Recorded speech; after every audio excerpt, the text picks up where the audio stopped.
Sir, काय नेमकं घडलंय तुमच्यासोबत? एक घर घेताना असंख्य अडचणींचा सामना करावा लागतोय. तर कशी फसवणूक झाली तुमची आणि साधारण किती पैशांची फसवणूक आहे?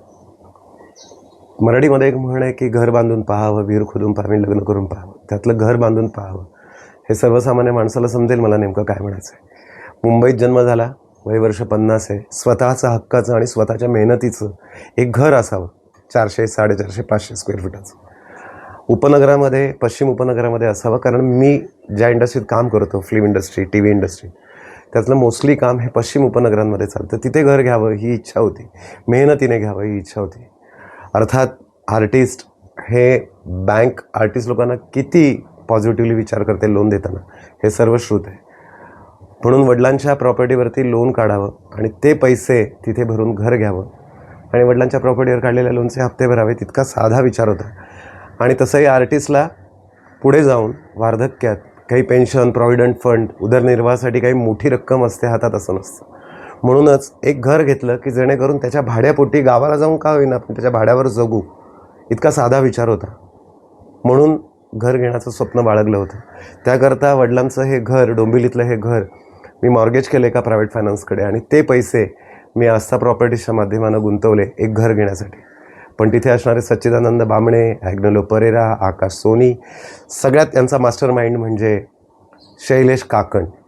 त्याचबरोबर असणारे त्यांचे अजून 2 साथीदार, ते म्हणजे अभिषेक गुजर आणि एक बेळमकर नावाचं, रुपेश बेळमकर नावाचं. ही सगळी टोळी आहे आणि यांच्यावर नक्कीच कोणाचं तरी वरदहस्त आहे. यांनी अनेक कुटुंबांची अशी फसवणूक केलेली आहे की घर देतो असं सांगून पहिलं एक नॉर्मल घर दाखवायचं, नंतर त्याचा व्यवहार होत नाही, एक मोठी रक्कम काढून घ्यायची आणि नंतर एसआरएचं घर दाखवायचं. साहजिकच चाळीत घर घेणाऱ्या माणसाला एसआरएचं घर दिसतंय, सोसायटीत दिसतंय, लिफ्ट असलेली बिल्डिंग मिळते, तर लोक अजून पैसे देऊन पुढे सरसावतात. आणि मग ह्या लोकांनी सरकारी कागदपत्र, एसआरएचे लेटर हेड्स, अधिकाऱ्यांच्या सह्या, गव्हर्नमेंटचे स्टॅम्प स्वतः एसआरए ऑफिसमध्ये नेऊन केबिनमध्ये बसवून, मग समोर बसलेली व्यक्ती कोण होती त्यांचा ID कार्ड तर आम्ही नाही मागू शकत ना, की आता एसआरएच्या बिल्डिंगमध्ये तुम्ही आहात, त्या केबिनमध्ये, त्या टेबलवर आहात, समोरची बसलेली व्यक्ती कोण आहे असं कसं विचारणार, तुमचा ID दाखवा असं तर नाही विचारणार. एवढं सगळं दिसतंय. आणि मला वाटतं अशी यांची अजून एक 4-2 कुटुंब पण यांच्यासोबत असावीत की जे आमच्यासारख्या लोकांना आहे जे भासवायचे की बघा आम्हाला घर मिळालं आहे, आमचे पेपर तयार झालेत, आमचे पेपर क्लिअर झालेत, आम्हाला अलॉटमेंट मिळतं आहे, असं आहे तसं आहे. आणि एसआरए हा मुद्दा नंतर आणायचे, पहिलं कुठेतरी नॉर्मल घर दाखवायचं.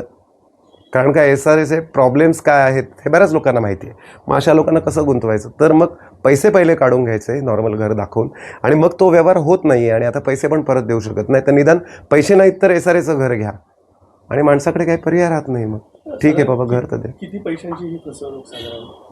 आत्तापर्यंत माझे जर का त्यांना दिलेले आहेत 24.5 लाख, ज्याची 22.5 लाखाची व्हाईट एंट्री आहे जी लोन घेऊन मी दिली आहे.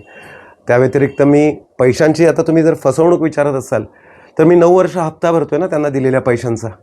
दर महिन्याला 42 ते 45,000 रुपये हप्ता, सुरुवातीला 45, आता 42. तुम्ही करा 8.5 वर्षांचा हिशोब, साधारण 44-45 लाख रुपये मी तर बँकेला देऊन बसलो आहे. शिवाय ज्या प्रॉपर्टीवरती लोन काढलं आहे त्या प्रॉपर्टीचं जर फोरक्लोज करायचं आहे तर अजून 30,50,000 रुपये मला द्यायचे आहेत. म्हणजे हे 30,50,000 बँकेला भरलेले जवळपास 44-45 लाख आणि यांना दिलेले 24 लाख.